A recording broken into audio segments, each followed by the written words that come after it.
Welcome to the Typical Sportsman podcast. It is absolutely always a blast when you get Mr. Nate Hosie on a podcast. We start by talking turkeys, but quickly take a turn into just slowing down, remembering why we're hunters, taking a step back to just enjoy doing what we love, and how more people just need to stop and take time to enjoy the hunt. Stop worrying so much about the next tag. Stop worrying so much about the next experience and just enjoy the one you're in. Nate is an incredibly fun guy. I also give I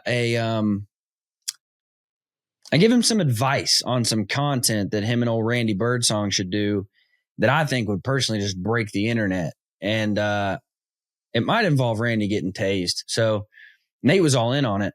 You mentioned Randy getting tased. You got Nate on board. So we have a fun time talking turkeys, talking turkey management, talking the weather that we've been having and what kind of impact that might make on the turkeys. But really the important part is just slowing down to enjoy the hunt, not getting so caught up in punching a tag that we forget why we do what we do. This episode is brought to you by our friends over at ScentLock. Myself and Nate both, we have a deep love for ScentLock because they make incredible gear. They also make incredible gear that's not going to break the bank. And when it comes to being in the outdoor space, when it comes to hunting, I would rather spend my money on going on awesome adventures, on booking the next elk hunt or the next bear hunt, going on more turkey hunts, rather than spending all of my money on gear. ScentLock gives me the ability to buy very, very high quality gear without having to break the bank. Guys, go check out ScentLock. I promise you'll be impressed. The activated carbon gives you maximum odor absorption. And as hunters, we're always worried about odor. Go check out ScentLock. You will absolutely love it. They offer a whole bunch of different patterns and they have a full line of gear. So no matter the season, no matter the pursuit, they've got you covered. Let's jump in with Mr. Nate Hosie and talk some turkeys. For the true sportsman, it's more than a pastime. It's a way of life. Embrace the lifestyle of hunting, fishing, and the thrill of the wild. Live the life. Be typical.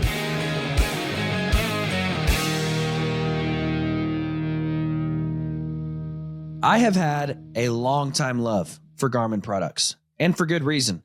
When it comes to smartwatches, when it comes to GPS wearables and handhelds, when it comes to devices to stay in touch with my friends and family when I'm off grid, there's just simply nobody that can compete with Garmin. Here's the best part. They make something for everybody in every price range. So whether you're looking for something like the Instinct, which is one of my favorite watches of all time, it's incredibly well built. It is priced phenomenally, but it is also just as tough as nails. You could throw that thing through a meat grinder and it's going to come out just like the day you bought it. All of that, and it still offers me all of the GPS features that I need when I'm on the mountain, still offers me all of the cool smartwatch features that I want when I'm in the office or at the gym or tracking my sleep habits. And then you move up to something like the Tactic series, which has ballistics built into it. It's got lights built into it so that you can use it as a flashlight around camp. It has full color GPS maps. Guys, Garmin has something for you. And then you move on to something like the InReach, which is the best thing that you could ever have to stay in touch with friends and family when you're off grid. Let me tell you something. Mama likes getting text message when I'm on the mountain just to tell her that I'm safe and that I love her. But it also gives her an incredible peace of mind knowing that that little device in my hand, if something were to happen with the touch of a button, I can let her know where I'm at. I can also alert rescue teams to let them know where I'm at. Guys, I literally trust Garmin with my life. And then as far as the bow shop goes, they make the best chronographs that you could ever get your hands on. Guys, here's what I'm going to tell you. Whether you're looking for a new wearable to just get smart notifications when you're in the office, or a new wearable to track your sleep habits and your workouts in the gym, or whether you're looking to go off grid with full color GPS maps, Garmin has a wearable for you. They also have a full line of handheld GPS and devices to stay in touch with friends and family. Guys, go check out Garmin.com because I have never one time went wrong with the Garmin product.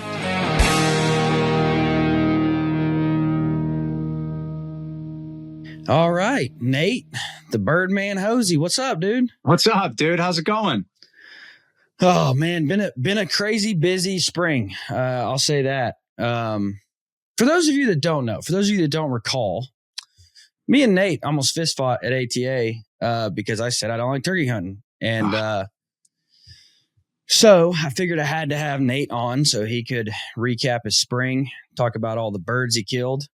And I can live vicariously through him. Like I can fulfill my turkey desires just through Nate killing all his birds. So yeah, following that episode, I'm surprised that you still have anything going with the bass in your voice, the way you spoke to me, the way you degraded turkey hunting.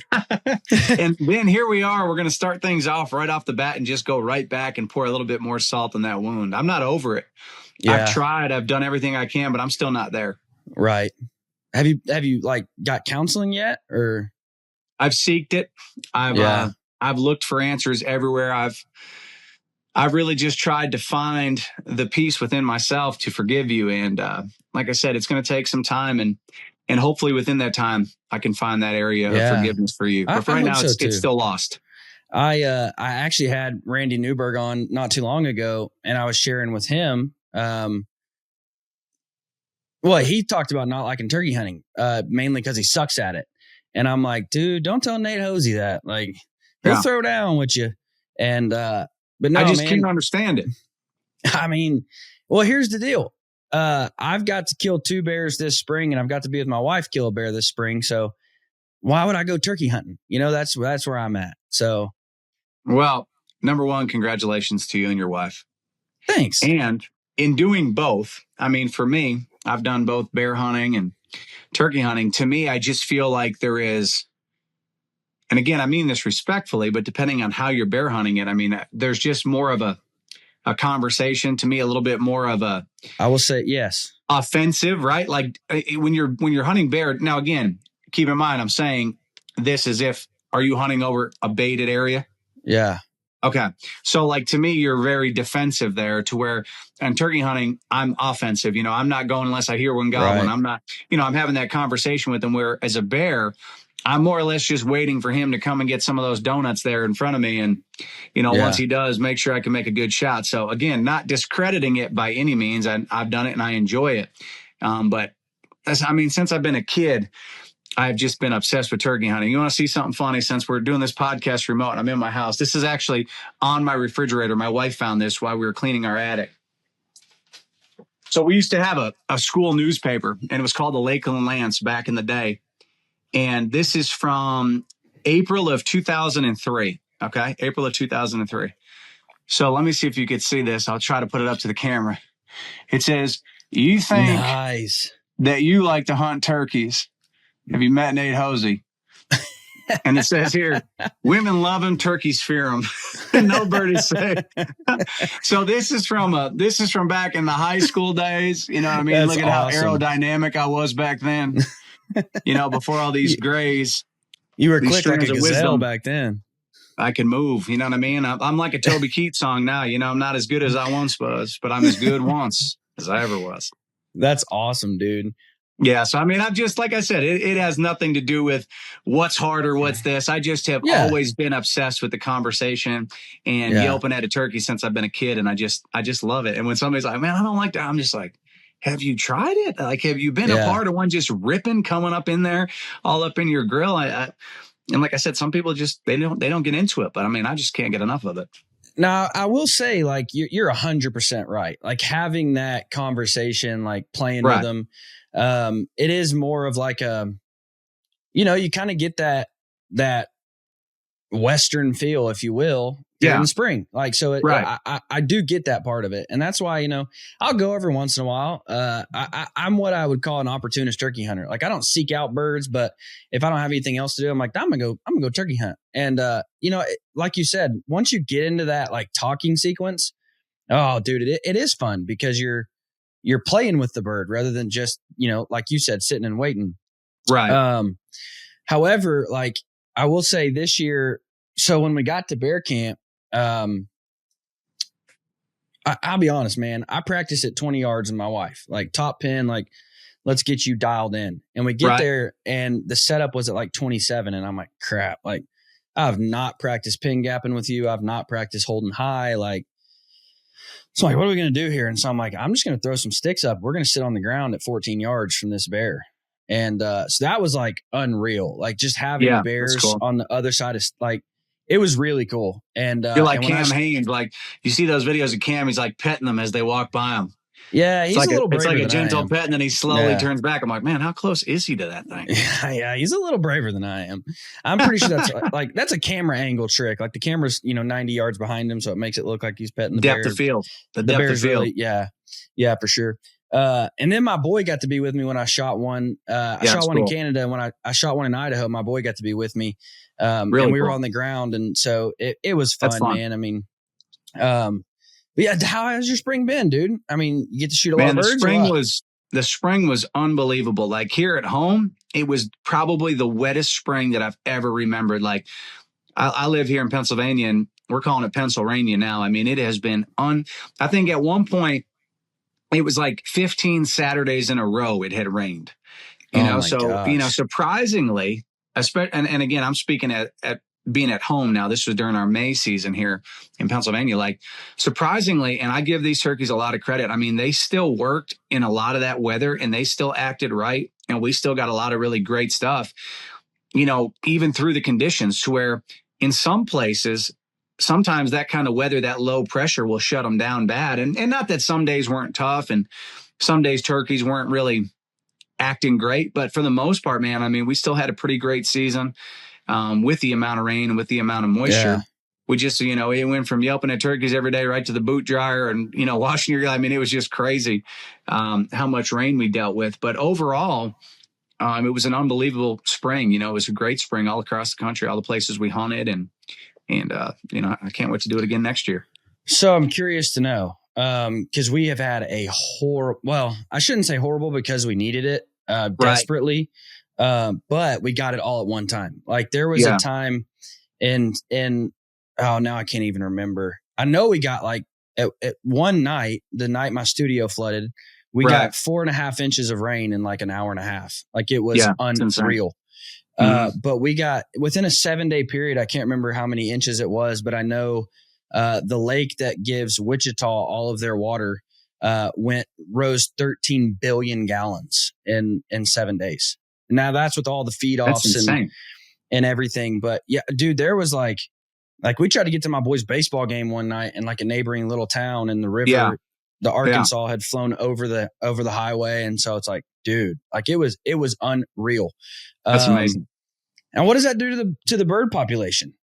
Man, it really, it definitely can make you worry some. And we've worried some here at home, and I guess time will kind of tell on that. Yeah. And a lot of times, when you're getting a lot of that just heavy rain and that kind of situation, depending on where they are as far as nesting goes, whether they're on the nest, whether they've already had poults, and depending on how the weather was leading up to season, how long these turkeys have been breeding, it's this year, especially at home here, and obviously, where you're at, it's going to be kind of a game that we just kind of got to play and see how it plays out and see where we end up. Currently, right now, I've seen one hen that had one young one. Now, I'm not saying there wasn't more young around. It was in some high grass, but all of us will be doing our due diligence over the next few months. Me, my buddies, and, everybody here with the state and game commission and stuff. Everybody will be looking and trying to, as they cut some of this hay, a lot of our hay, that's another good sign of it as far as nesting goes. They hadn't been able to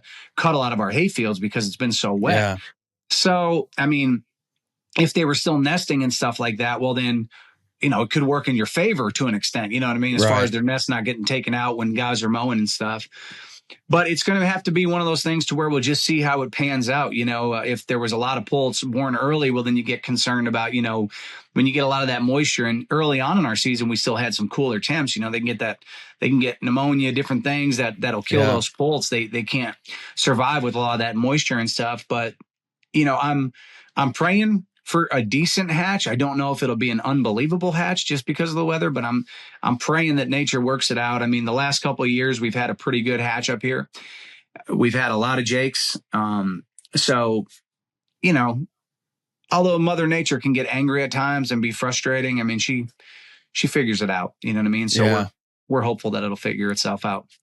Yeah, we had, so as bad as the flooding has been, it wasn't near as bad. We had some terrible flooding in, I want to say 2020, 2019, somewhere in there. I know it was during COVID. Right. And it took a unbelievable toll on turkeys, pheasant, quail. I mean, it was horrible. Mm-hmm. And we're just now getting back to, you know, I love pheasant hunting. And so I pay a lot of attention to where I'm seeing birds, how many birds am I seeing? And we're just now getting back to like, you'll be driving down the road and see birds. And so it's like, I'm the same as you, man. Like, I don't think this one was bad enough like the 2019 to really just wipe them out. Sure. But I'm still praying like, oh man, you know, we're just now on the rebound. Don't let it, you know, take another step back. No doubt. Now, this might be a really stupid question, but again, I'm not a turkey hunter. How do you manage, like, what are you doing to help the turkey population? Like on your properties as a whole, you know, what kind of, we can look at deer I should say easily because, you know, I manage for deer, but when you're looking at turkeys, what kind of stuff are you doing to really help that population?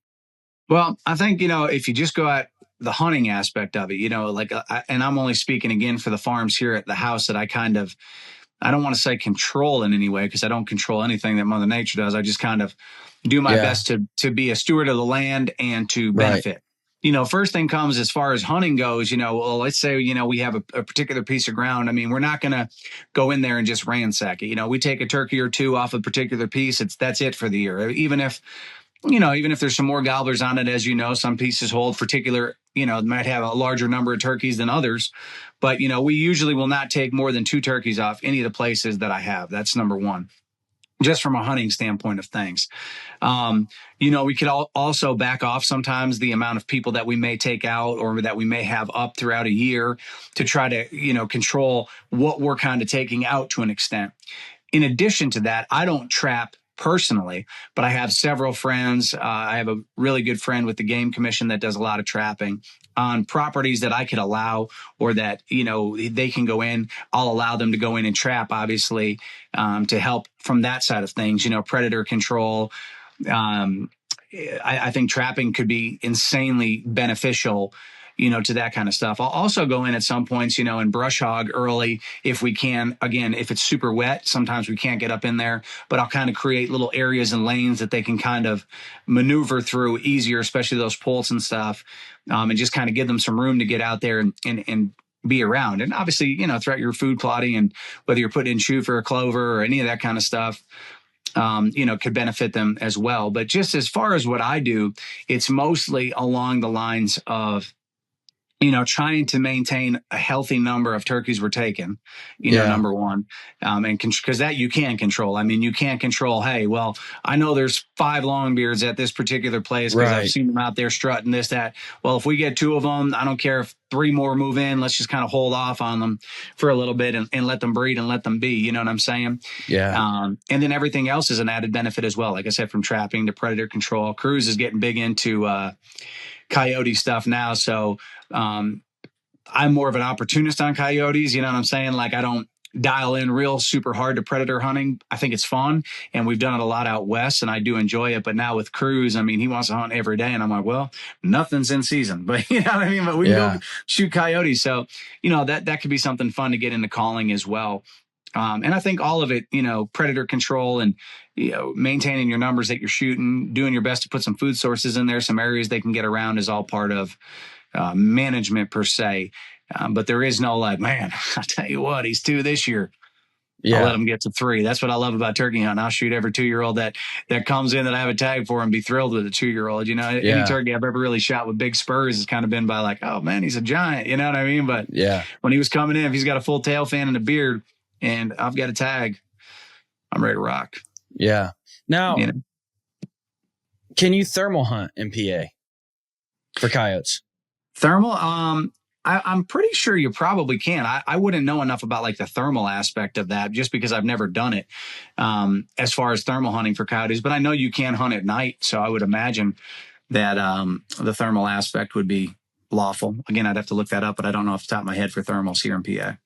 The reason I ask is because like I used to be the same way, like opportunist coyote hunter. Like I'm the type, like I'll be on a deer hunt and if I see a coyote, quickly turns into a coyote hunt. Yeah. But when I started thermal coyote hunting, it's like, dude, it's unreal. No, it's pretty cool. And it's really cool. And it's exactly what you said with your boy. Like you get to that like February, March, and you're like, dude, I'm ready to get out and stinking hunt, but I can't.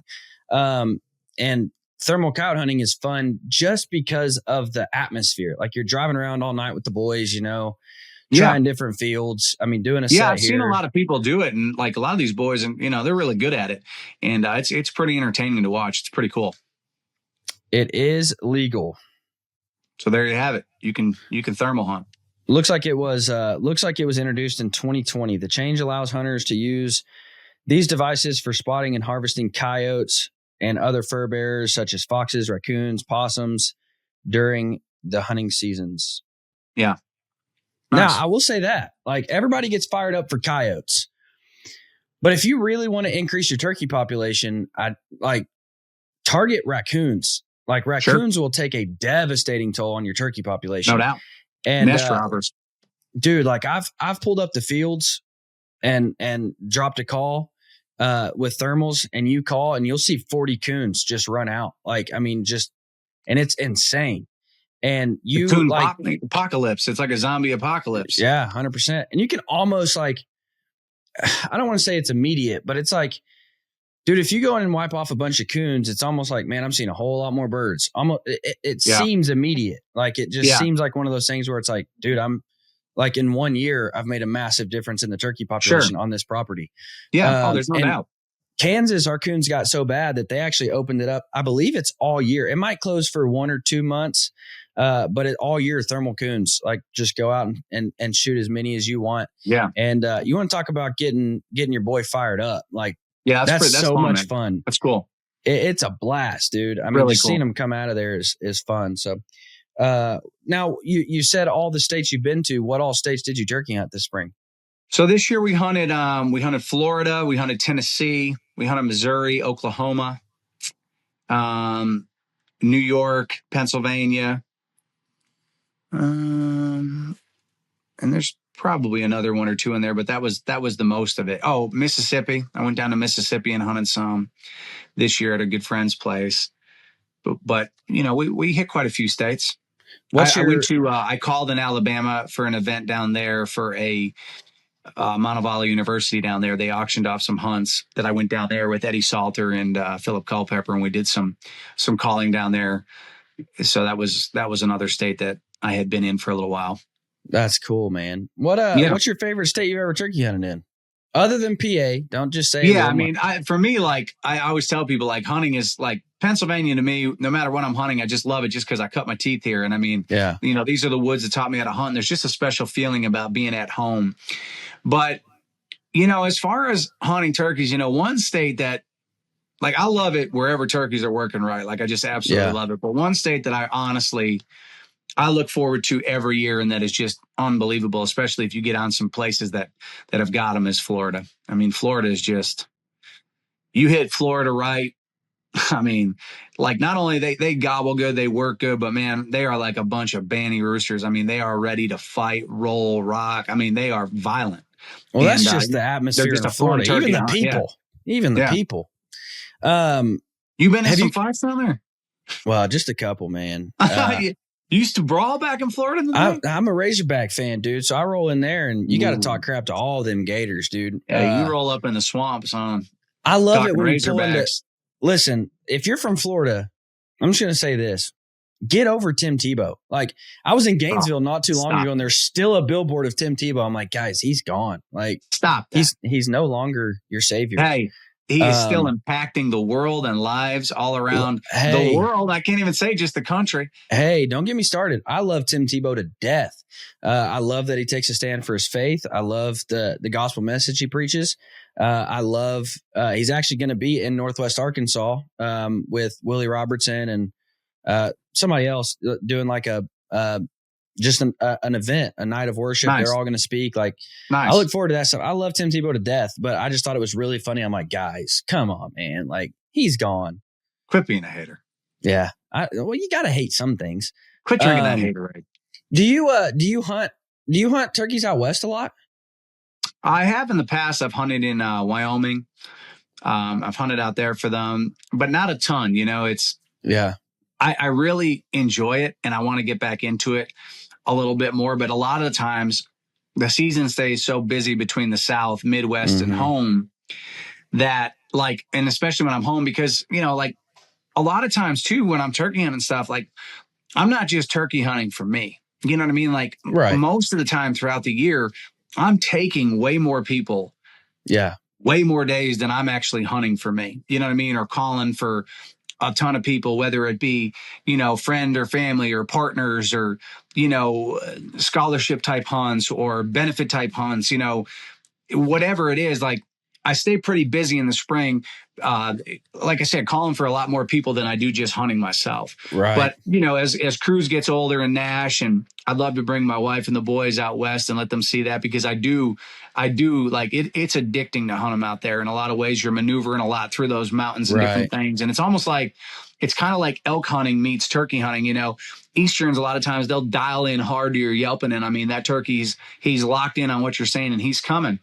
And not that can't happen out west a lot with those Merriams, but sometimes they're a little bit more they're blah, blah, blah, they're gobbling, but they're going and they're all grouped together. They're roosting in one particular place. So you're rolling a lot and trying to utilize your ground to get to where these turkeys either want to be going or cut them off, whatever. So it's an addicting style of turkey hunting out there. And just the terrain and the West, the Wild West is so addicting as it is to just be out and be a part of out there in God's country, that I do want to get into doing it more, but I have done it sometimes, a few times in the past.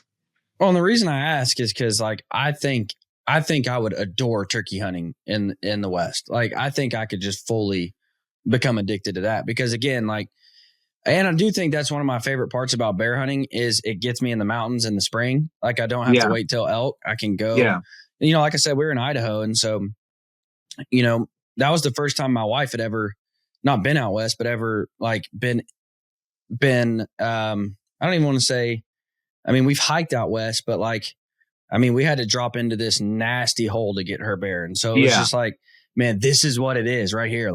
And she finally got to get a little taste of when we come home from elk hunts and we're, talking about, having to bomb down this mountain. Yeah, no doubt. Pack out of this mountain. And so I love that, just being able to get to the mountains, get active, I just love it. And so have your skills tested. You know what I mean? I think that for everybody who loves to hunt, and especially as you get older, I mean, it's more about the hunt than it is the kill. I mean, for me, 100%. I mean, of course, I love to punch a tag, and I'm never going to say that I don't want to get a deer or I don't want to get a turkey and be I'm just out. Of course, you want to be successful and you want to put yourself in the best possible scenarios to be successful. However, that is not what it is all about for me. And I was telling somebody this spring, I don't know, it might've been Waddell. We were talking for a while, and I was saying, when I was younger, I was always worried about the next one. You know what I mean? That next one that was working in, coming in, gobbling, strutting, is because you're addicted to that. It's almost like a drug, turkey hunt. You're addicted to that calling in and that scenario and all that stuff. But as I've gotten older and I get the opportunity to hunt with so many people, especially my kids and my wife, I'm more worried about just appreciating each one than I am worried about the next one. You know what I mean? That turkey's locked in, spitting and drumming, gobbling, coming. I'm really just enjoying the show and kind of slowing it down a little bit and trying to bring myself back, to high school, to these roots of where I started, of just being obsessed with the whole process and really enjoying it more so than rushing it to where, you know what I mean? Dylan's got a tag, so let's go. Let's just take a second to enjoy how pretty this turkey's working right now. Or let's take a second to watch my son go out there while that turkey's flopping around and try to pick it up. I don't need to go out there and pick it up with him. I just want to watch him for a second. Yeah. And thank God for the ability to be able to share this with my son. It's a dream come true. And it's just it's a special thing, man. And I'm thankful for it. I'm thankful for this year. I really did take a lot of time to really, just like I said, appreciate each one more so than worrying about the next one. Yeah. I remember feeling guilty one time because I had a tag in my pocket for Oklahoma. Was it after our podcast, the way you spoke to me? No, not at all. So there was no guilt in that. No. I've asked for forgiveness. I've moved on. Yeah. Now, but I had a tag in my pocket for Oklahoma, and I remember like a deer coming. I was hunting in Kansas, and I remember a deer coming in, and I'm like, well, dude, if I torch this, I can bomb down to Oklahoma. And so I shoot the deer, and I'm driving to Oklahoma, and I'm like, did I really just shoot a deer just so I can move on to the next one? Like, is that really what I've made hunting about? Yeah, and you're missing the point. I remember just like, I'm like, dude, we got to take a step back here. Like, we have to really assess why we're doing what we're doing. Yeah. And if you look at it from a conservation standpoint, like if you look at it from an ethical standpoint, I've now just made that deer's life nothing more than wanting to fill a tag so I can go fill another one. Yeah. And there's something wrong with that. And so I 100% agree with you. And I wish more people would just slow down and just enjoy the hunt and just enjoy the process and just take the time to just appreciate what's really, truly going on. And that was part of the reason that I, there for a couple of years, only hunted with a recurve, because I just wanted to make it that much harder. And I wanted to make it take that much more time. So I had to slow down. I had to just, put pause on, okay, the deer's at 30. I can't just torture them like I normally would. We're going to have to slow down and really just enjoy this process of them, slow working in. And man, I just wish a lot more people would slow down and consider more of the hunt rather than just punching a tag. Well, I think the outdoor space as a whole, you know what I mean? And I think there's a lot of people that are guilty of this, all of us included to an extent. You live in a society in a place now where it's all come down to how fast can you create content, how you need content all the time. And if you don't, the next person in line that's creating content, you're getting sent out to pasture. So because they're producing content quicker and they're, you know what I mean? They're doing all this stuff to where, they have this many pictures posted, or they have this many likes, or this person doing that. And we have become a society of worried about, followers and things like that, or influencers. And we all are guilty of it to an extent.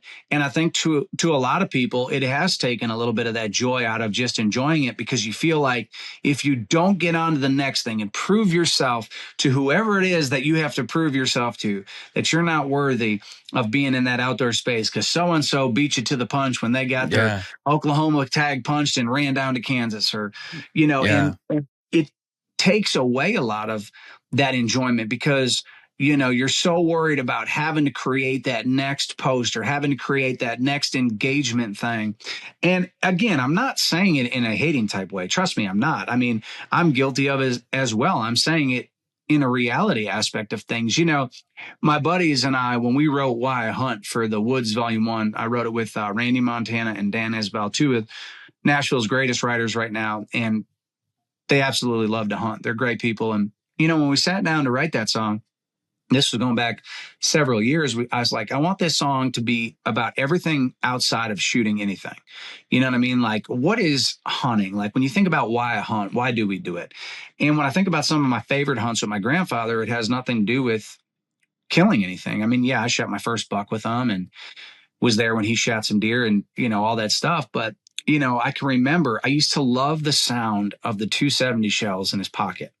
Like when he would be loading his gun and I could hear those shells hitting off one another in his pocket. Like I used to put I used to put ammunition just in my pocket just so I could hear it. You know what I mean? I just liked the way it sounded.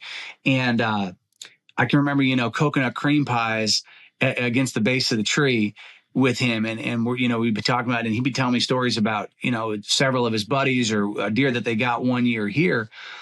And, when I thought back to all those memories, we started, going off of things. It's the sun coming up on a hillside, propane stove and a pit blind. It's a sweet 16 over the mantle that your granddaddy gave to you. And then there was another line. It was like, it's closing that cattle gate real slow, hot hands in your pocket when you're real cold. I can tell you, but you can't know. You won't know until you go. And it was all this imagery and these ideas that are outside of saying, man, I shot this deer, I shot this turkey, or whatever it is. And I think all of us go through a stage in life as you're growing up, and it's a good thing, to have that drive and to have that man, I got to prove myself, and then I think as you go through it, you also find yourself, and I've done it a lot through my faith and through different things of trying to stay true to who I am, because in my life, there's one influencer that I follow, and that's Jesus. You know what I mean? I follow other people for, cool tips and advice, and people I enjoy to follow. I mean, there are so many people within the outdoor space that are influencers that I absolutely adore. And I love watching their content and the great things they do for the space, but the overall influencer in my life is, Jesus. And I've really come to a point to where I am so content and thankful for what we're able to do, that I'm not out there, I don't have a chip on my shoulder that I've got to prove to anybody. Sometimes throughout the spring, especially, you just because it's fresh right now, you deal with a lot of haters, and nowadays with turkey hunting, I don't understand it. I can't figure this out, but now there are all these new rules to what makes you a turkey hunter. You know what I mean? Like, you can't use decoys. You can't use TSS. You can't hunt private land. You know what I mean? You can't, there's all these things that people fight about online about turkey hunting that I've seen all this spring, and I deal with different things. And the reality is, I don't hunt for approval. I hunt for enjoyment. That's it. I go out there, I respect first and foremost the game laws in all the states that we hunt, and whatever legal aspect you are allowed to hunt by, or somebody chooses to hunt by, if it's lawful within the state, go for it. Do what you want to do. Enjoy hunting the way you want to hunt. And like I said, I don't hunt for people to approve me. I hunt to enjoy it, to go out there and promote it to the next generation in a positive light and have fun. And if it's a legal aspect of whatever that is that you choose to do, go do it and enjoy it. Don't let somebody jump on there and put you down, in some way, just because it may not be the way if they want to hunt a certain way, then go do it. And I'll respect you for that. But, I think that a little bit, let's face the facts. I don't think social media as a whole has done great things for the world in general. I don't know that we're better off by having it. I think it takes away a lot of time from people's lives. I think it robs some people some happiness and things in life. And there's good things to it, no doubt. But I think that the more we could all find our way back to just enjoying hunting, whether it's with your family, your friends, your buddies, whoever it is that you get out there and share it with. This year I had the opportunity to be a part of several firsts, several first turkeys, but in addition to that, several first hunts, period. Never hunted at all. Like, your first time out there, this is what the woods are. This is turkey hunting. This is what we're going to do. And I'm going to be honest with you.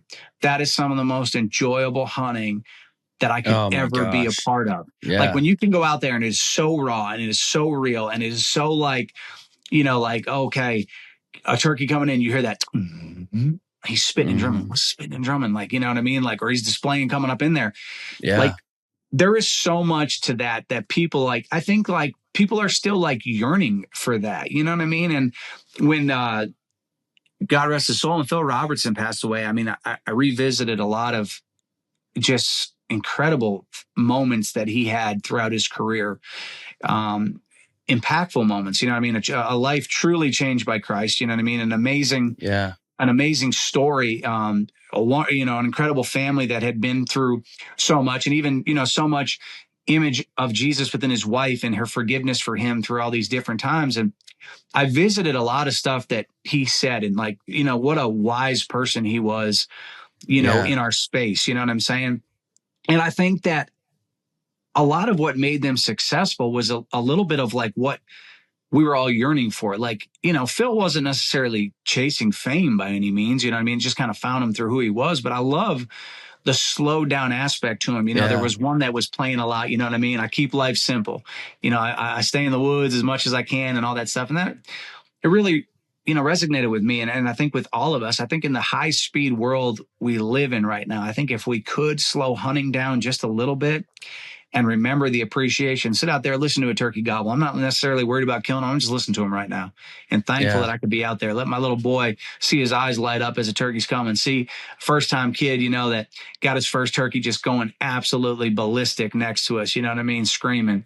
I took a lady, a great friend of ours, Josette, this year was her first hunt ever. She'd never gone hunting at all. And turkeys just hammering on a hillside. And I took a video of her against the tree. And I mean, when I tell you, she was like, her eyes were just wide open. She's smiling. I said to her, I said, "You ready?"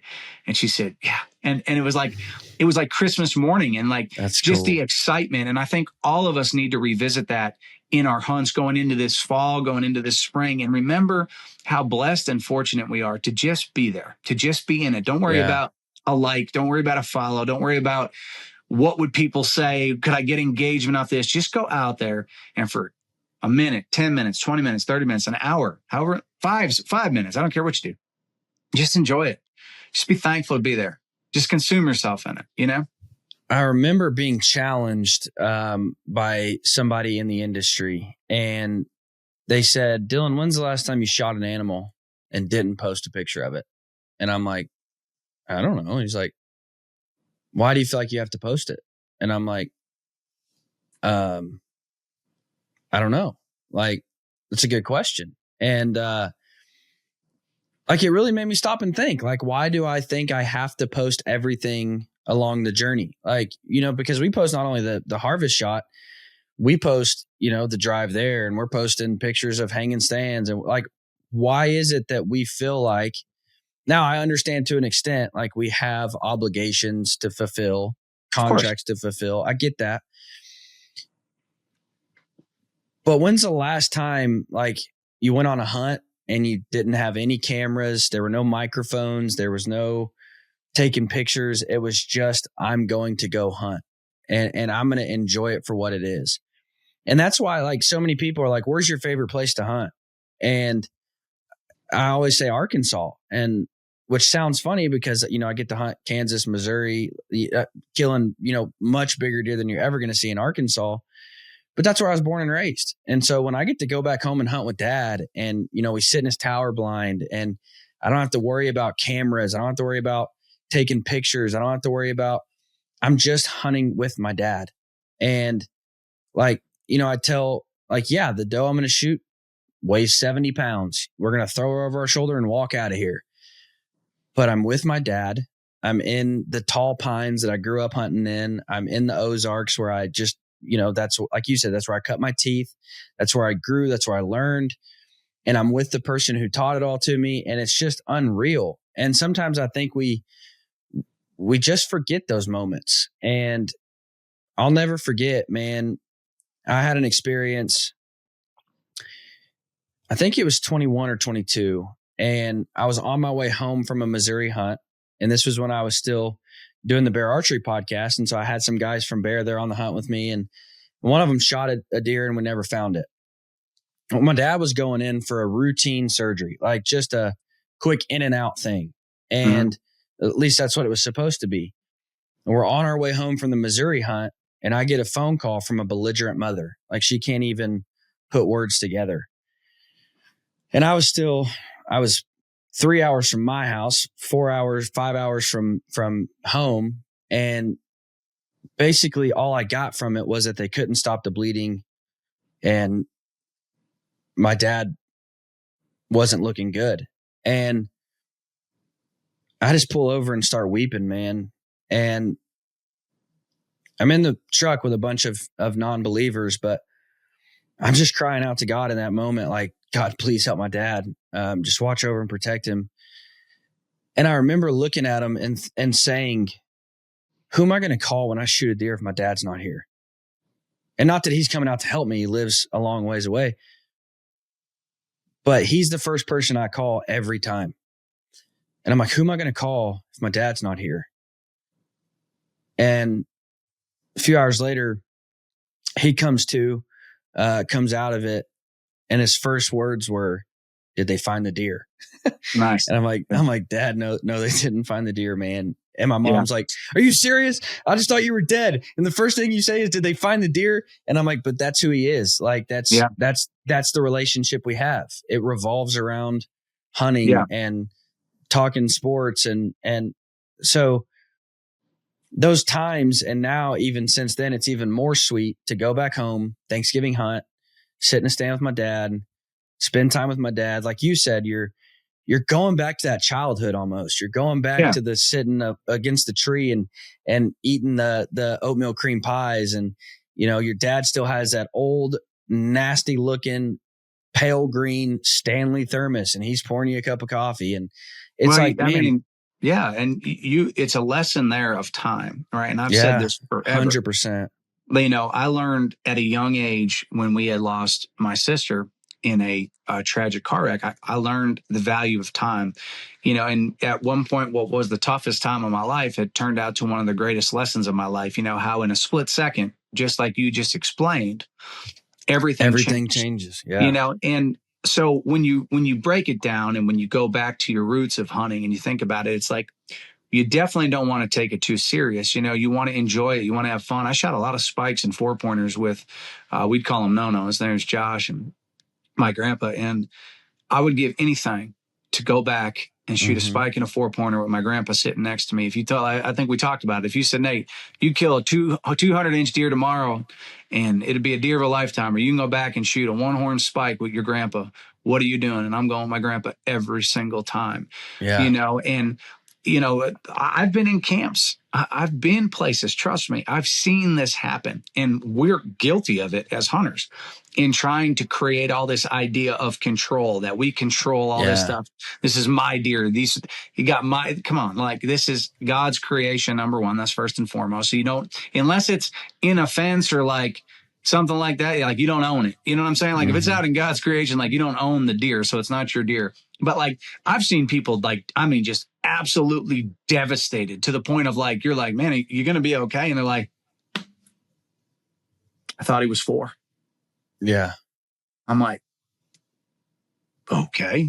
I think he might be a 3-year-old. It's a beautiful deer. So what? Enjoy it. You know what I mean? Like, do you really think that, Lord willing, when you're 100 years old, laying in bed, you're going to look back and say, oh, everything in life was great, except that one deer was 3. Yeah. Like, really? Like, yeah.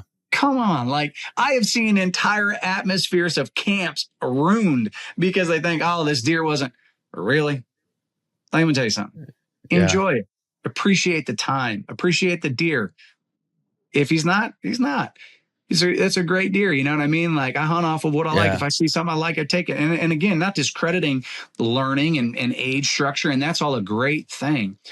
But it's got to be to an extent. Like, when somebody is like miserable, like all of a sudden, because they're just like, well, I mean, you're having a better day than that deer's having right now. He's going out by the skin and full. So like, just enjoy it. You know what I'm saying? It is not the size, the score, the age of a deer that should, dictate your happiness of being able to be healthy enough to be out there enjoying time in the woods with your family, your friends, or by yourself, or whatever it is that you're doing. Because like I said, I've shot a lot of spikes and 4-pointers that if I could do it right now with my grandfather, I would run down there as fast as I could and hug his neck and squeeze him in excitement to know that I'm sharing this moment with him again and sharing this atmosphere of hunting that we all love so much with him.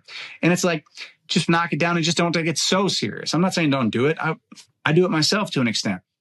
I want to, when I'm hunting at home, there are particular deer that I'm not going to shoot. Well, I've been blessed and fortunate enough to hunt all over the country and take some incredible deer. However, when it comes to my father-in-law, my wife, crews, friends, whoever I may have hunting on some of my places, it is whatever is legal and you like. If you like it and it's legal, cut the fuse. There is no restriction as to other than what is by the state, you know what I mean, or by law.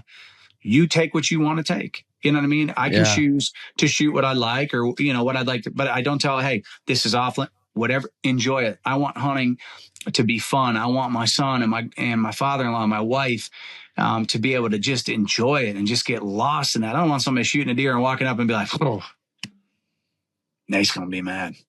Yeah. Not going to happen. I mean, it's not going to happen. I am not going to be mad at anybody who is successful in punching a tag. I enjoy it too much.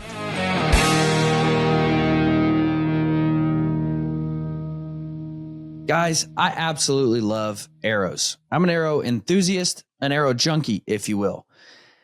Let me tell you why I love deer crossing archery. I love deer crossing archery for several reasons. They give me a phenomenal arrow at a great price.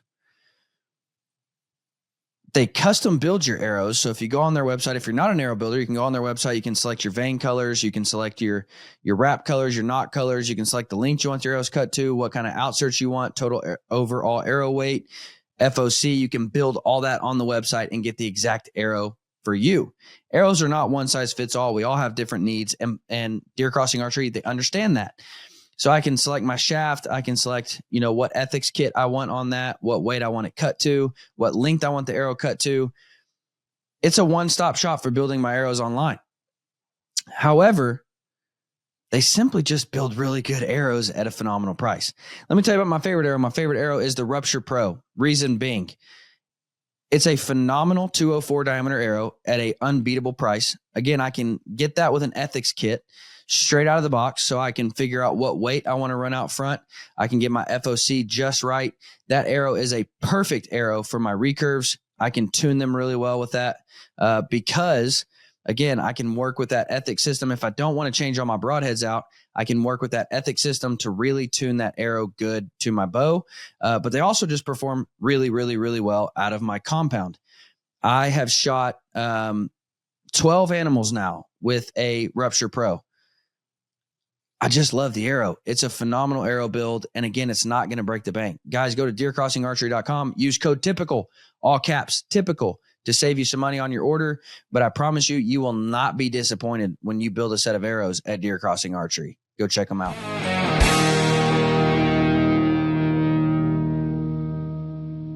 My wife, the bear that she shot, this was her first big game animal. And as soon as she shoots it, I'm more excited than I've ever been for an animal to be shot. Yeah. I mean, I'm literally jumping up and down, screaming, yelling, and she just keeps asking me, was it big? And I'm like, I told you to shoot it. Like, it was a good bear. And she's like, but how good? Like, was it big enough? And I'm like, baby, it's a great bear. And she's like, but how great? Like, and then as soon as we walk up, she's like, I don't know, is that a big bear? Like, we're literally all, me and the guides and my friend, we're all high-fiving, like, yeah, that's a stud, like, great bear, babe. And she's just like, is it big? I don't know, is it big? And I'm like, this is my fault. Like, I'm like, I'm sorry that I have made you think that this is what it's about. This is my fault. And now I want to be really careful. Having seen that, like having seen her reaction to that, I want to be very careful. Yeah, it's 100%. You want to have balance. You want to create, when you learn, you take some of the greatest whitetail managers in the world, your Mark Jury's, Lee Lacoste, Birdsong, he's obsessed with it. You know what I'm saying? Like, I am in no way saying that it is not a great thing to learn and to develop that, make your deer better.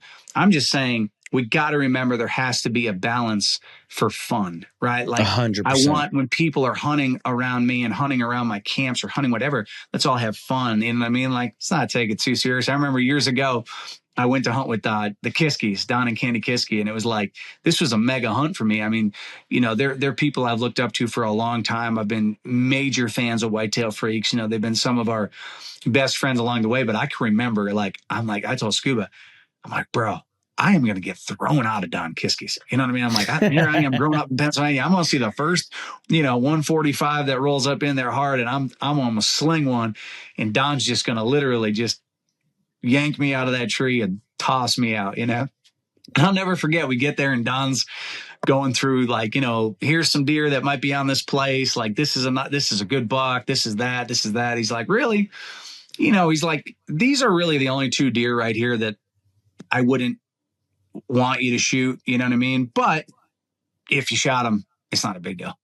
And I remember saying, I told Scuba in the tree, I'm like, man, Don's the man. You know what I mean? Like, not that I would ever shoot those deer. You know what I mean? I'm going to take as respectful as I could be to hunt somebody's piece of property. I'm going to make sure that I know what deer I'm shooting at. That's a given. But just the atmosphere he created was what hunting is. Like, here's this guy that you look at as the big deer guru. He's an absolute legend. And here he is being like, it ain't a big deal. Yeah. like to where I didn't feel like I was scared to be hunting there, because I'm a person out there. I was scared, but maybe more afraid of Candy, than Don. You know what I mean? Like what Candy was going to do to me.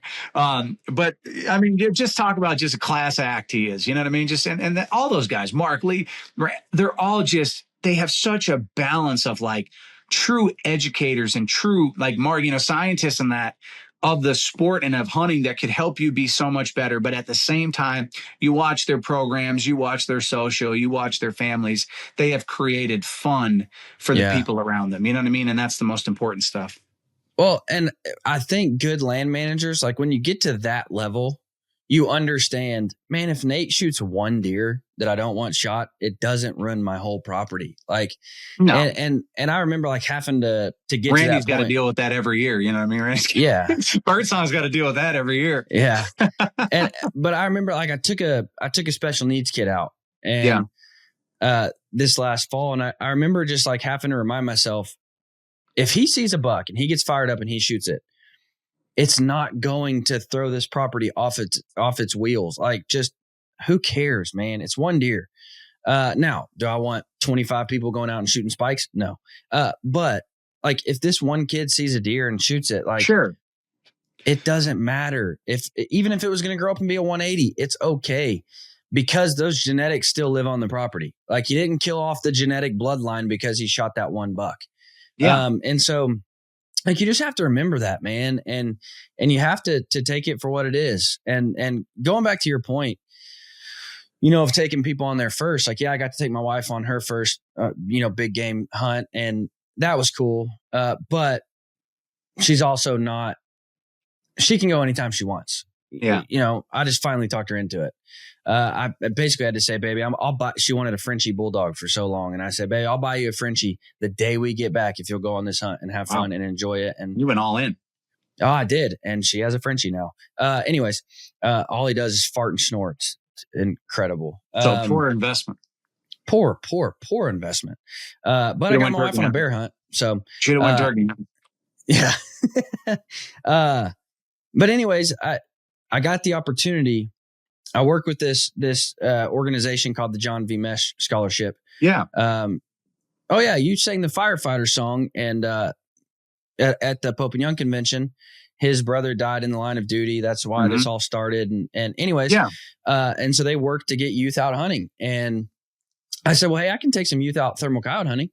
And this kid shows up, and turns out he's like 12, and he had lost both his mom and his dad at age 12. And I'm like, man, we have a real opportunity here, not to get the kid a coyote, but to help change his life. I mean, to offer him the opportunity that he's not going to have unless we do this, he's not going to, his school teacher ain't going to take him out hunting. And so you look at that and you're like, man, I have a real opportunity here to introduce a kid to something that could change his life. Not only hunting, but, of course, as a believer, I use the opportunity to share mercy and grace and love and compassion with him through, like you said, the only person that comes from is Christ and Christ alone. And so I had the opportunity to just spend all night with this kid running coyotes, and phenomenal kid. I mean, great kid, very respectful, very sweet. And man, when you do that type of stuff, it makes you realize there is so much more to this than punching a stinking tag. Man, so hunting, it's not about you, me, man. It's about we. It's about everybody. I mean, it's not about us. And, to your point, I never go out hunting one day worried about we're blessed to be able to have a show on Outdoor Channel and our social channels that we've done. We're fortunate to be able to promote hunting and the outdoors and that lifestyle in a positive light. But I don't wake up ever and say, well, I hope that somebody thinks I'm a great hunter or I'm a pro hunter. There is no such thing as a pro hunter at all. I mean, maybe Jim Shockey, maybe Shockey, but outside of that, like, there is no pro hunter. We're all hunters. I learn from people all the time. We're all just hunters out there enjoying it, but, to your point, there is such a way to connect your faith in that, and to drive people to what truly matters being out there is the time spent, you know what I mean? And to be able to potentially, change somebody's life. Like I said, I'm not out there worried about if somebody thinks I'm a great hunter, just as long as they know that I absolutely love it. And I love God's creation, the outdoors, and respect it. And love sharing that with other people as you did there and proved in what you guys did, what a big opportunity you guys had. Yeah. And that's something that I tell everybody, like, if you really want to know what hunting is about, take somebody hunting that's never been. Yeah. Or take somebody that will never have the opportunity. Like, it's one thing to call my son and say, look, I want to take your boy hunting. Great. Take him out hunting. Like, but my son's going to have opportunities to hunt. Like, find a kid that is never going to have an opportunity to hunt and take him out hunting. And man, it really teaches you why we do what we do. It really reminds you what it's all about. And it's just, man, it's special. And, I just can't encourage people enough. Like, take someone out for the first time and share an outdoor experience with them. And it not only takes you back to your first times, like, then you're left remembering, like, man, I remember when my dad had to carry, the gun and the light and the thermos. And, I was just trying to get through the grass with him, it reminds you of your first, but it also reminds you why you love doing what you do. And I can tell you what you can't know. You won't know until you go. You know what I mean? I could tell you about it, but until you get out there and experience it and be a part of it, you really can't understand it fully until you can get out there and appreciate it for yourself, Now, I did have a couple more turkey questions, but we got off in a rabbit hole, which is fine. It's a great rabbit hole to get off on. Have you completed your turkey slam? Yeah. Oh, North American. I've taken all the subspecies here. How many times? Just once? Yeah, just one time. How many times? I like to ask this question too. Outside of Osceola, how many times? Outside of Osceola, what do you mean as far as? Like, if you were to be able to go kill 10 Osceolas, would it complete 10 more slams? No, honestly, I've probably hunted Osceolas a lot more than I've hunted out west. You know what I mean? Really? I've only shot. I think I've only shot one Merriam's. Two. I shot two Merriam's. So I've probably done it twice. Yeah, I've probably done it twice. Usually it's the opposite. Usually people are like, man, if I could, I hunt Florida every year. I go down there to an awesome place down there every single year. And so Florida, I hunt a lot. You know what I mean? Really, I don't get out west enough to continually do it. You know what I mean? Because like I said, once we kind of get rolling, then we're going to the Midwest a lot. South, obviously starting first, and then Midwest and kind of back up to PA. And, with having two boys and my wife and stuff, I mean, back in the day, I used to go, I still go really hard, but, I also want to get home and make sure that I'm here, I mean, with my boys and being a dad and strutting around my wife as well. You know what I mean? Oh, I understand, dude. The boss. That's the best. The boss is. That's right. You know what I mean? So, but I plan on getting out there a lot more. Mark Jury and I were talking this year a bunch because he's just absolutely fallen in love with hunting out west. And him and Wade, they go out there and they've just got some incredible stuff. And I keep just twisting his arm, just invite me more. You know what I mean? Just bring me out there with you. You know what I mean? Like, I can come. I know that I'm available, but they've just got some incredible stuff out there. And he's fallen in love. He's one. A lot of people know Mark is such a deer hunting scientist. But let me tell you something. That dude right there, growing up, and even now, is one of the most lethal turkey hunters there's ever been. You know what I mean? I grew up such a massive fan of him, not only for deer hunting, but probably more so for his yelping and turkey hunting. Just like, my turkey hunting heroes, Eddie Salter, Waddell, Matt Moretz, these are guys that I just grew up just idolizing and just loving, Paul Butsky. You can't beat these guys as far as being true turkey hunting experts. You know what I mean? Yeah. So if Florida is your favorite state to hunt, is Osceola your favorite turkey to hunt? No, my favorite turkey to hunt is an Eastern. You know what I mean? I do enjoy Florida. You know what I mean? I love it, but my favorite one to hunt is an Eastern all day, every day. I just love them. And I kind of got off on the turkey, how you manage for turkeys. If you pick up a new piece, like if mama's to come home and say, hey, Nate, here's $2 million. Why don't you go out and buy a new property? Do you look at that and say, how can I manage this for turkeys? Or do you look at that and say, how can I manage this for deer? Or do you look at that and say, what's going to be best for both? I mean, how do you attack that as a turkey and a deer hunter? I mean, I'm looking at it for both. You know what I mean? Like as an overall hunter, like I want it to be any place that I have, I want it to be the best it could be for squirrels. I mean, I want every animal on that place to benefit from what I can bring to the table, whether it be through food sources, whether it be through clearing areas that, give them areas to walk, you know what I mean? Cleaning up timber and different things like, that make the overall piece of ground better for every single animal that inhabits it. You know what I mean? I'm not necessarily only just thinking about deer and turkey. Obviously, it's what I hunt the most.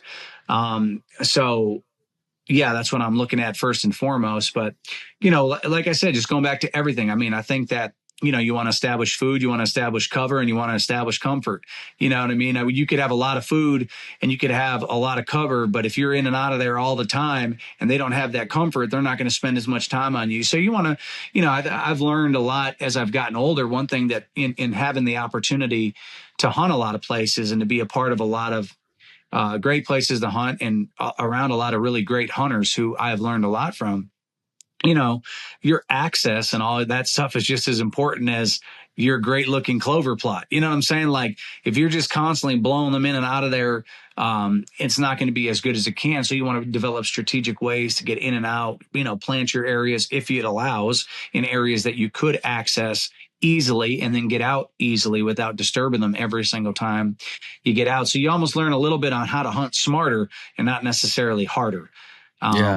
Back in the day, you think, oh man, as long as I just keep putting in the time, and there is a lot of truth to that. I'm not hating on putting a lot of time in, but you also have got to be hunting it smart and figuring out how to, put in the right time, I would say. So like I said, I mean, if I'm looking at a piece of ground, I'm looking at benefiting everything, and obviously, deer and turkey at the top, but I want everything that calls it home to have a great life there. Yeah, no, that's a perfect answer, man, because I remember, I don't remember the name of it. So I think it was like Back 40 or something like that, where Mark Kenyon took this property and looked at it for everything. And he had, researchers come in and tell him, what to plant, where to put it, like how to do this, how to do that. But he was looking at everything. He had trail cameras for squirrels, like you said. And he was looking at pollinators and he was looking at, birds, turkey, pheasant, quail, deer. Like he was looking at everything. And I'm like, man, it's way too often that we look at this and we say, all right, how can I get bigger, better deer here? And we don't consider anything else on the landscape. We don't consider what we're doing for the deer might be affecting the squirrels. What we're doing for the deer might have a negative impact on the birds. What we're doing for and we only focus on the deer. And so I really liked his aspect of like, I mean, we're going to create a place for deer. But in doing so, I want to look at the way the squirrels are using it, the way the groundhogs are using it, the way the blue jays are using it, the way the butterflies are using it. Like he looked at everything. And I'm like, man, that's so cool to me that you look at it not from a perspective of how do I get the biggest deer here, but how can I be the best steward of the land I have? Yeah, and without a doubt. I just think, man, it made me reconsider. Like maybe we get hyper focused on one species too much. And again, I'm not saying that if you put a food plot in, you're killing all the squirrels. It's not what I'm saying, but you get what I mean. Sometimes we're just so focused on how to improve the deer and we might be having a negative impact on a species that we're not even considering. So just something to think about. And man, if you look at that place and then you realize, man, not only is this a place to hunt, but man, there happens to be a pond on here. Well, then we go down and brush hog that pond and figure out what kind of fish we got in there. You know what I mean? So then I could take Cruz and Nash down there fishing as well. So I think it's all about all the animals benefiting. You know what I'm saying? So I'm with you on that. I want everything to benefit. Yeah, absolutely, man. Now, what do you got lined up for the fall, man? So this fall, we're heading to Montana early on for whitetail. We're doing Kansas, Oklahoma, Missouri, Pennsylvania. This year, I want to have some fun here at home. I was talking to Randy about it the other day. I don't do a ton of filming at home. We film a lot of turkey stuff here, but in whitetail stuff, it's usually around Thanksgiving or rifle season. I will go out and occasionally film with the bow, but we're usually traveling so much that I haven't done a ton, but now this year I am gonna. I filmed cruise kill several deer over the last couple of years here at home, and I really want to kind of encapsulate a little bit of the tradition here more this year. I also want to do a kind of fun hunt. I want to call it like the Boys of Fall. And some of my buddies, their kids have never killed a turkey at all. And growing up, some of my greatest lessons that I learned as far as yelping at a turkey and cadence and tone and understanding how to call to a turkey was from fall turkey hunting. We would bust up flocks. Matter of fact, my wife, Tiffany, when we were dating in high school, if I saw a flock of turkeys while we were driving, I'd get out and run down there and bust them up as fast as I could. And she'd come in with me and we'd sit down and just call them back in. And I would just listen to these boss hens and stuff. That's where she got her nickname, that lead in that flock. And as they call back all these young turkeys and go, go, go, go, and then that hen just, gosh, she's assembly yelping and, just the chaos that's involved when that flock is busted. I thought it would be a really cool thing to have as a part of that episode, take a bunch of these kids out for their first turkeys and bust some of these flocks up. That'd be cool, and man. Call them back in, because you don't really see that a lot. And if me and you were to go out and maybe, shoot a turkey in the fall, maybe people don't like it as much. But if you love turkey vocalization like I do, I think that it could be a really cool thing to involve some of these kids and to get some of that really cool hen yelping and those young ones keep in. And I just think it could be a really fun piece for the show. So like I said, I'm going to do quite a bit more stuff here in Pennsylvania this year. And I'm sure we'll probably end up going down to Mississippi, Texas, some of those places as well. So we've got a pretty full lineup. Scuba's got some really good stuff in Tennessee as well that he's been managing and really having some nice deer show up there. So it'll be a pretty full run for sure. Now, do you remember the challenge that I gave you and Randy? That would make a great episode. Do you remember that? I don't. I think I pretty much wrote off everything you said that day. Oh, I was too mad to remember. What was it? Challenge me again. Dude, I'm giving you internet gold here. And I'm giving you something that will take you from Nate Hosie status to Joe Rogan. Is it Birdsong getting tased by a local police officer? That would be incredibly funny. I'd like to see him ride the lightning. It wouldn't be bad. Maybe we should just do that. Yeah, and then he has to wear one of them suits and run away from the dog while getting tased. That makes sense, and it's what a lot of people have been asking for within our show. It's what the people want. You got to give the people what they want. I know it is. I challenge you both. Here. Make an episode. Hit me with it. You get to pick Randy's outfit. He gets to pick your outfit, and you have to hunt in that outfit until you kill a deer. So, he might put you in a Barney costume and you have to hunt in that Barney costume until you kill a deer. I do remember this now that you're bringing it back up. And I think you mentioned even something about putting him in like booty shorts and a bikini top or something, but I wouldn't do that to the viewers that I appreciate so much. Right, if they had to look at that and, imagine if a poor child walks in and you're scarred for the rest of your life. Yeah. If that happens, but I would not be against, I don't know. You can maybe dress him as like Blippy or something. You know what I mean? Something that's, I think he'd make a great Blippy hunter. If you don't know who Blippy is, you don't have kids. You have a great, Birdsong will make a great Blippy hunter, and he has to talk like him too. He has to do the Blippy voice in his opens. This would be an incredible episode, dude. I just need it to happen. Like instead of Blippy, we'll call him Birdie. And this is Birdie. And I even think you can make tasing it part of the episode. Like whoever loses gets tased. Yeah. So if you shoot a deer first, you get to tase them. Oh yeah. It's what they want. We got to grow those YouTube numbers a little bit. You know what I mean? Ride the lightning Birdsong. Do it for us all. I mean, honestly, it would make dreams come true. I'm just going to say that. I'm excited for them to see this. Yeah, for sure.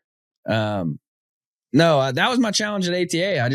I thought that would make if I had a friend, I would do it. But I don't have any friends to hunt with, so I can't do it. But yeah, it'd be stellar. Well, I'll see what I can do, man. We'll see. Maybe we'll come through for you this fall. I would love it. See Birdie out running around. Yeah, I'd be a viewer. Blue. Yeah.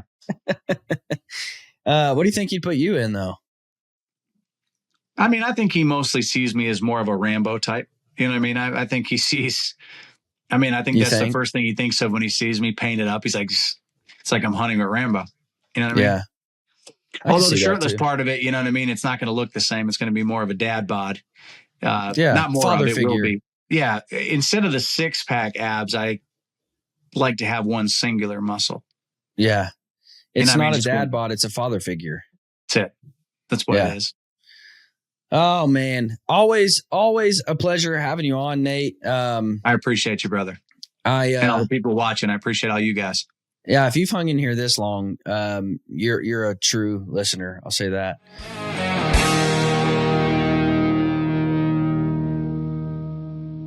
There are very few things that I have with me every time I'm in the outdoors. Whether I am upland hunting, deer hunting, elk hunting, just out shooting my bow, out checking trail cameras, very few things that are always with me. One thing that I always have with me is my binocular harness. And I searched the world for what I felt to be the best binocular harness. In my opinion, there's a fine line in binocular harnesses. Either you get a lot of space for everything you need, but they're big, bulky, and heavy, or they're super streamlined and I just don't have space for everything that I want to have on my chest. Alaska Guide Creations makes phenomenal harnesses. Guys, I wear them all the time. I wear my harness probably every day at some point in my day. And so comfortability is important to me. The way that it stays put where I want it is important to me, but also having enough compartments and being able to move things around modularly to fit it where I want it is also really important to me. I want my rangefinder in a certain place. I want my knife in a certain place. I want my binos to fold out in a certain way. And with Alaska Guide Creations, they have a full line of binocular harnesses that you can make exactly how you want them. I can put different pockets right where it's going to work best for me and my system. Guys, Alaska Guide Creations is the best, hands down, in my opinion, harness you can get, and take it from a guy who pretty much lives in them. Go check out Alaska Guide Creations for your next and your last bino harness.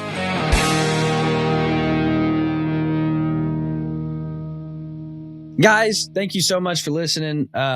Make sure and stay tuned for Headhunters this fall, because you're gonna see Randy hunt as Blippy and That's Nate, right. maybe Rambo. Who knows? Guys, thank you so much for listening. Everybody, keep the dusty side up.